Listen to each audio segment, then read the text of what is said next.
Today's episode is all about answering your questions. This should be pretty fun. We'll see.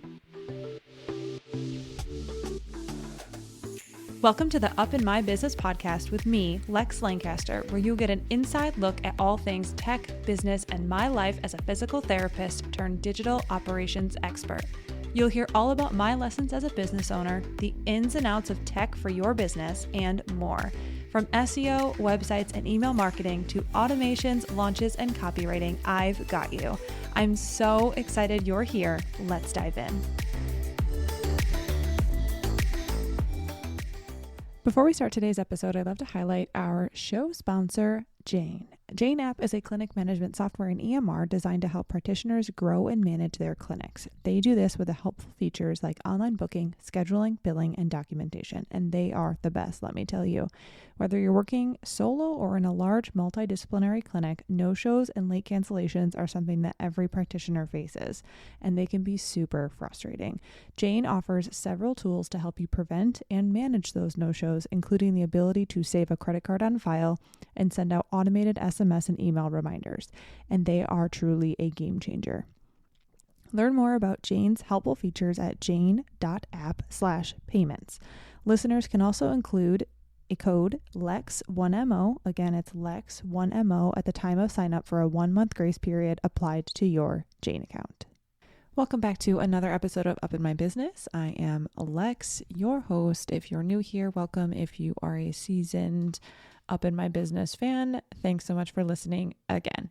Today's episode is all about answering your questions. So I did put an Ask Me Anything on Instagram up, and I got a few. I also got a couple people who spammed a couple questions. So I'm looking at them now. I didn't really look at them ahead of time, but looking at them, it should be pretty quick, but we'll go through them all. I'm excited to talk about a few of the things that I was asked. And also I'm trying to decide, I know there's like an anonymous question ask feature, and I'm like, should I put up one of those and would people ask more questions if I did that? I don't know. Maybe I'll experiment with it.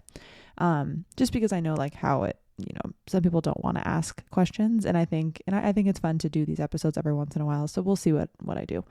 But I'm trying to think, business, personal updates, really nothing big, nothing crazy. I'm just trying to move my rain. I'll just say one thing. So May gray is definitely like killing me. The sun is out right now. I'm looking at it. It's great. I'm probably going to go sit outside after this. And I realize that I'm saying this. I think I said it last week as well. Like, I live in California. I understand, like, I don't have winter anymore, but also winter is a choice. Like, the fact that you live in a state where you get winter is a choice. And I never really believed that when Shantae would say that when I lived in the state that had winter, but truly it is like, you choose that. I just choose not that. But it's the May gray situation is so frustrating because you wake up and it's gray, and you go play volleyball and it's gray, and like the sun does recharge me and it definitely makes my body feel good. So just dealing with the May gray situation is not fun. And apparently June gloom is a thing. So just hoping that flies right on by, but we'll see.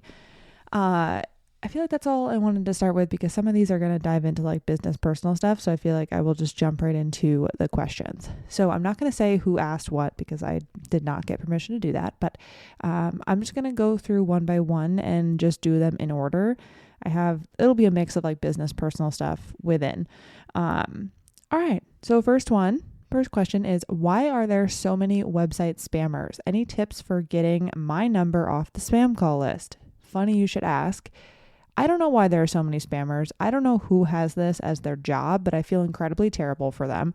I can't believe that this is still a thing that we have to deal with, but I have no tips because I also am getting spammed. So recently, I was telling Shantae about this. I recently had, probably 2 or 3 calls a day of spammers, and you can't do anything about it. So even if I block the number, it is a different number the next time. So no tips there. Just ignore it. Same goes for all of the requests to manage your SEO and to edit your website and make you number 1 on Google, yada, yada, yada, that you get on your website forms. Yes, also incredibly frustrating and annoying, and not really much you can do about it because that's an actual human. there are people who have like robots that fill those forms out, and that's when you can add that CAPTCHA thing. I say CAPTCHA, and it's like CAPTCA, whatever. The yes, I'm not a robot, and you have to select like the truck and the parking lot, whatever. And you can add that, but these are like actual humans pitching themselves. It's just like the pitches you get on Instagram if you get any of those. It's just incredibly frustrating, and we have to deal with it. So that's all I got for you. Sorry, it's frustrating. Number 2, how to go about choosing branding colors. Maybe you've already talked about this. So, just to back up, I don't specialize in doing branding for people. So there may be someone who listens to this who is like, I do branding and you don't. So I am judging your response. But I'm going to tell you what I tell people. If you don't have colors yet, my biggest suggestion, and this is what a lot of people in the space that I'm in say as well, is to start with a color that you like. And I'm pulling it up on the internet right now. If you really want to choose your colors, a cool website to experiment with is coolors.co. So COOLORS.co. That website is really helpful because you can actually look at active website palettes. And I will say, like, if you're choosing colors, brand colors in general, you just want to start with colors that you like and understand that on your website, it's very helpful to have 3 different colors that can be used as backgrounds on your website, and then a really dark color and a really light color. So for instance, you see on my Instagram, I have a lot of colors and I have a lot of secondary colors, but all of those are not colors that I use on my website for backgrounds. Like I don't use the really dark gray. I don't really use the green background a lot, but either way, you want to have 3 colors that you can really use throughout your site. So I always say, if you like a palette with 6 colors, just understand that you're going to have to choose which ones to use on your website as your main colors. And then if you want to throw in the other colors on top of that, you can. But always making sure you have a black or a really dark gray, and then a white or like a really, really light gray as well. But that website, that coolors.co, is very, very helpful. I send people there all the time because it's really fun. It's also a rabbit hole. So that really the biggest tip is start with a color that you like. And you can also, if you start with a color you like, you can plug the color in and it will give you palettes with that color in it. So very helpful in my opinion. That would be my suggestion for that. Number 3, what are your thoughts on using HubSpot for SEO and marketing? This is a whole rabbit hole. I don't like HubSpot. I think that a lot of people are being told they need to have a CRM that costs them $1 million a month. And there are going to be people who listen to this podcast that probably have it and they'll say, well, I love it. I was told I needed to use it and I have it and it makes a big difference in my business. You do you. I will say that in a practice with 2 full-time clinicians, and it was it was a 6-figure practice. There was no need for a CRM that was that robust. So I don't feel like people need to jump onto HubSpot for marketing and SEO, especially not SEO. Absolutely not. Like SEO is all on your website. You can do SEO by yourself. SEO is it's free unless you hire someone to do it for you. SEO is free. You don't need HubSpot for SEO. And marketing and such, people use it as a CRM to like follow up with their patients. Everything that in our practice that, I owned, we had, it was all through email marketing. It was all through our email marketing system. So I am someone who will push to not have something like HubSpot in your business. And I know that there are people who will say the exact opposite of me. For me, I don't see the value in having like funnels. I hate the word funnels, but having a funnel set up for a patient to go through. And the first thing that people always say to me is like, I had my funnels. This isn't a HubSpot thing, but other systems that people come to me with like go high level. People will say, I have a funnel set up for my patients and like, it's not as custom as I want it. And I want to be able to customize it and I can't. And these emails don't make sense. And I just, for lack of better terms, I tell them, of course, like, yes, like I don't love that system because you can't do very simple things such as that. I don't want to get too far down in the rabbit hole with this, but for me, it's a no. I have not seen it be something that is a yes or a no as far as like, absolutely yes, everyone needs it. No, I don't believe that. And then do I feel like there are people who use it and love it and see it as a very large value in their practice? Sure, I do. Like, I won't say that it's not useful, but I would not say that anybody who has a practice absolutely needs it. I would say it should be very much so a case-by-case situation rather than just a blanket statement that you need a CRM like HubSpot.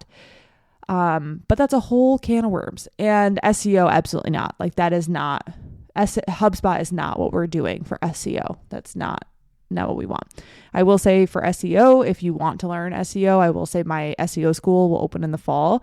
I would say join that so that you know how to do your own SEO, because like I said, unless you hire someone to do SEO for you or SEO work for you, it's completely free. So unless you have one piece of software that you should pay for, that's $15 a year. Other than that, like, it's free. So no, not HubSpot. Okay, I won't beat the horse anymore on that one, or beat the horse dead anymore on that one. Yeah, I'm going to take a sip of my drink. Okay, next one is a personal question. Not personal question, really. It's, where are you from? I am originally from what I call upstate New York, but what most people will call the Finger Lakes region. So yes, it's the Finger Lakes region. If I say upstate though, people think Albany. I'm not from Albany, New York. I'm from in between Rochester and Syracuse, and my family is still there. My brother is still there.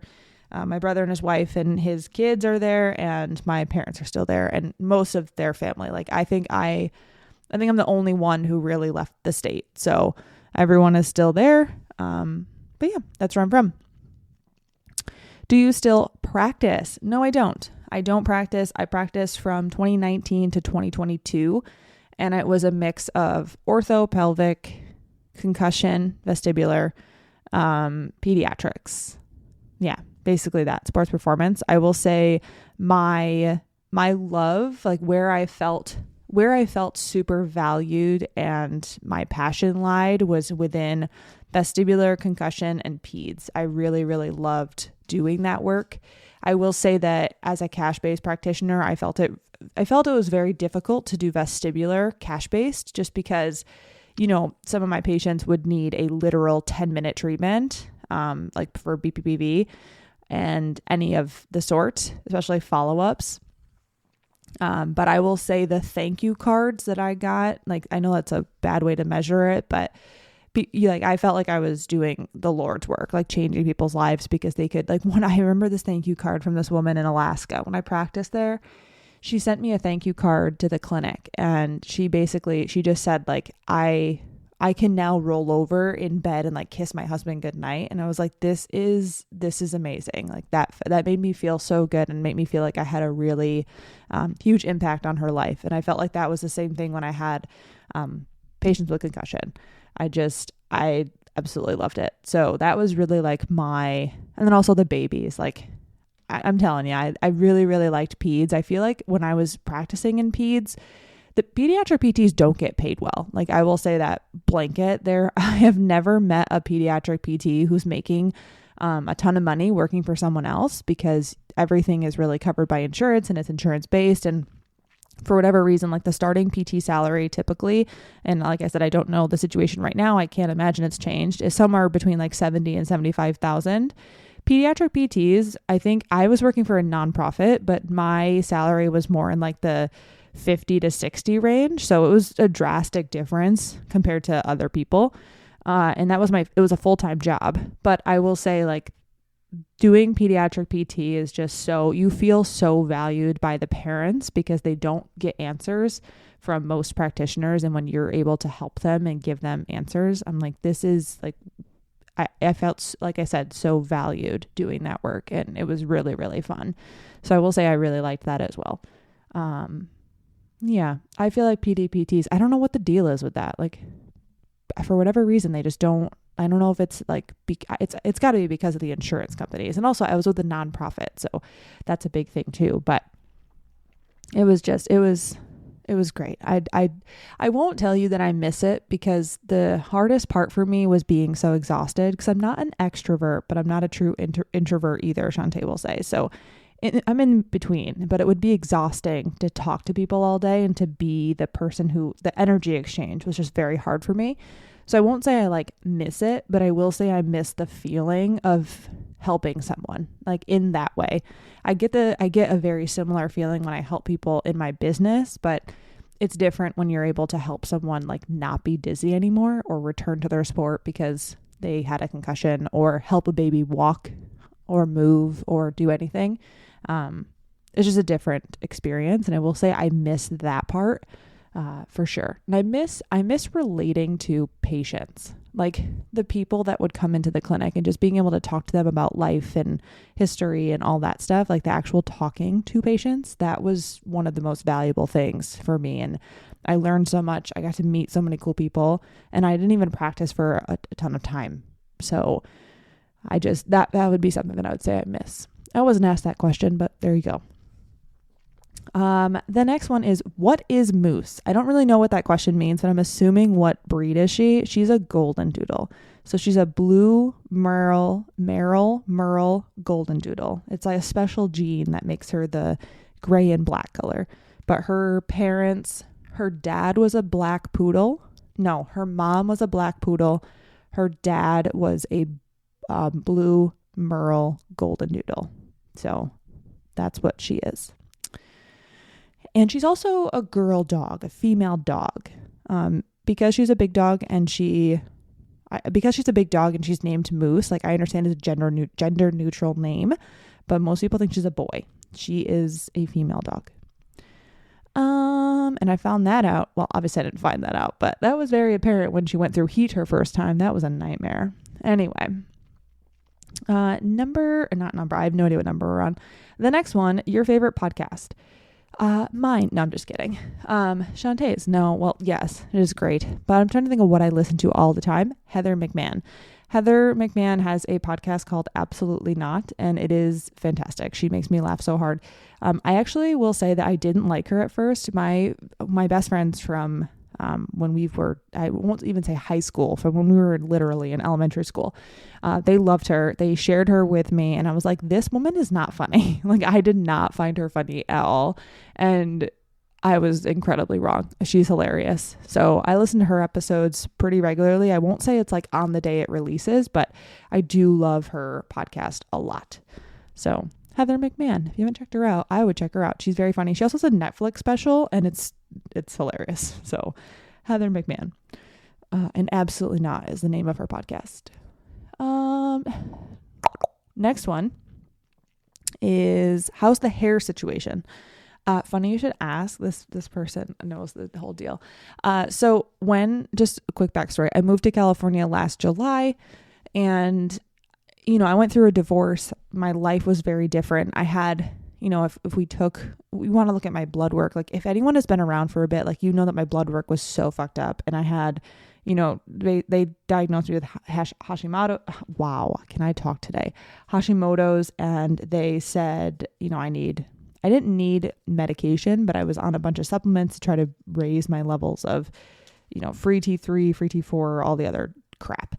Anyway, when I moved here, I don't know what happened hormonally, but also the sun. So like hormonally, something shifted, and the sun dried the hell out of my hair, and my hair just got so brittle and dry, and like the ends were breaking off.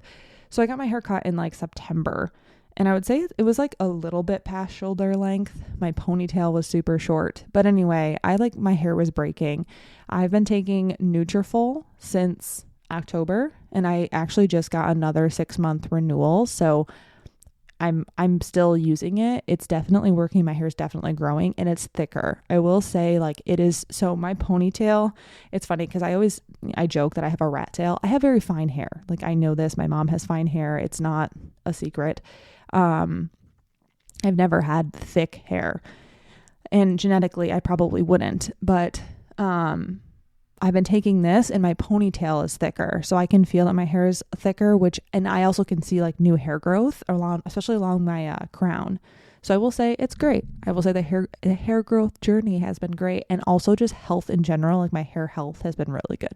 So I will say it's going well. It's going very well as expected. This has taught me patience. Between Moose and Rupert getting along and this whole hair journey, I have gained a lot of patience and a lot of appreciation for time, for sure. Next one, someone just made a comment, and I'll just say thank you. Your skin is glowing. Thank you so much. I will say it's the fact that my life is very less. I mean, I will not share photos of my skin from April 2023 prior. Like, I will not share them, but I will just say, like, for a long time, my goal, and this is, I'm talking since like 2016, my goal was to be able to not wear makeup. Like, that was my goal. And it sounds so shallow to say that, but like I would have a breakout and it was just a consistent breakout. And I will say, like, my lifestyle, my general life, not like the non-existence of stress in my life, and my relationship, and just life in general right now, I will say is a huge contributor. You know, I tried all the things. I tried everything. I tried the pills. I've tried medications. I've tried creams. I've tried face washes. I've tried everything, literally everything. And turns out life and my relationship and it's not even work, because work is pretty much the same, but just lifestyle in general was a huge contributor, of course. And now I can wake up and not feel like I need to go immediately put makeup on in order to, cover up a breakout. And it sounds, like I said, it sounds so, like I don't have confidence, or like my self-esteem was low. And like, sure, it was very, very frustrating, but I will say lifestyle and it just everything being incredibly different is a huge key. It's a huge key. And I will not blame the Nutrafol for that, because my skin was dramatically different from like June, July of last year until now. Yeah. And like I said, I won't share photos just because, I'm not embarrassed by them. I think it's very nice to know that you're not alone, but I'm just like, I looked at them the other day, honestly, because it's been about a year, and I was like, wow, it's such a drastic difference that I'm not embarrassed. Like I said, it's just, I don't really want to publicly share that on Instagram. It's very, I'm not going to choose to share that, but just know that it has been a process. It's not like it's been an overnight thing. And I don't use some crazy regimen. Like, I literally wash my face and that's it. I have lotion. I use the O'Shea, I don't know. Anyway, I use lotion from them. That's all I have. I don't have some crazy serum routine, but honestly, it's just life and my relationship and stress level. Like, everything is just really good. And I will say that lifestyle is a huge, huge contributor to that. The next one, and also thank you. I appreciate that. A lot of people have said that, and people who have known me for years have said that, and it means a ton. It really does mean a lot to me. So thank you so much. Sweet treat favorite. I love ice cream. I really, really love ice cream. I also love specifically vanilla bean. Is it Häagen-Dazs? Häagen-Dazs, I think it is. I don't know. Yeah, I think that's what it is. I love ice cream, and I also love chocolate in general. Chocolate is very, very good. I love chocolate. So I will say that those two things are definitely at the top. And I could also go for like a gooey brownie. I like a partially done brownie where like the center is a little gooey. Made brownies this week, and Shantae and I have completely devoured them. Let's see. Last two are kind of fun. So, favorite phone platform for business. If you have a clinic, my recommendation is Spruce Health. Use that in the clinic that I co-owned, and it was amazing. We switched from Sideline to Spruce Health, and it automated a ton of factors within our business. Really, really, really, really, really advocate for Spruce Health. I will say it's a pain in the ass to onboard. Onboarding is not fun. It takes time, and I would actually advocate doing it during a long weekend when your clinic isn't up and running, like actively running. and doing all the onboarding stuff before you actually switch the things over. And they allow you to do that. So it's really it's a great system. I recommend it. It definitely helps automate a lot of things that you don't have automated otherwise. So Spruce Health, amazing platform. And last one more. Do you have anyone who works for you? I don't. This is a one-woman show. So I have one person I pay monthly, which is Sandy York, Fit Money Coach. She's my accountant. She does all of my accountant money stuff, taxes, what have you. I'm a monthly client of hers. Other than that, I don't have anyone who works in my business for me. So if you receive an email from me, a DM, if we're communicating about a work that I'm doing, it's always me. Or if I'm doing work for you, it's always me. I don't have anyone who works for me. And I was actually having this conversation with someone else about her business just yesterday, because she was like, I have no desire to hire anyone. Like, I don't want to manage people. And I'm the same way. I just don't have the desire to have someone working for me. And I say for me, I don't like that word. I don't have the desire to have someone working with me and having to manage them and like delegate tasks. That may change in the future, but I don't really see it changing. I like the way that I can run things and, not show up certain days because I don't feel good or what have you, and just move my work to a different day.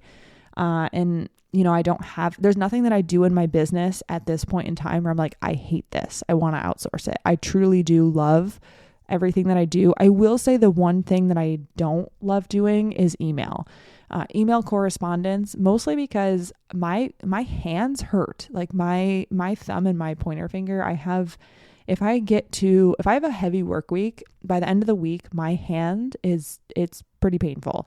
So I'm dealing with that. Like, I know that it's because my typing situation, I use all of my fingers, but I know that I overuse my thumb and my pointer finger. And Shantae got me a new mouse. It's an ergonomic mouse that has been wonderful. I will just say that typing hurts sometimes. So getting back via email can be tough.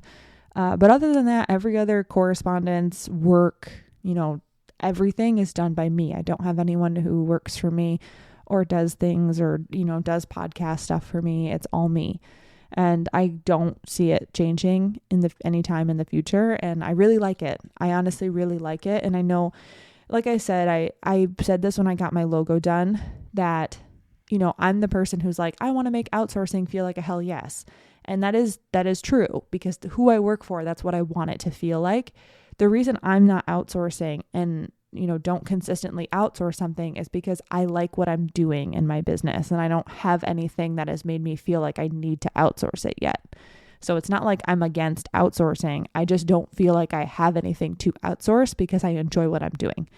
And I have the time to do it all. And I schedule things, and I have a schedule that allows me to have the time to do it all. But as of right now, no one is actively working for me or working with me.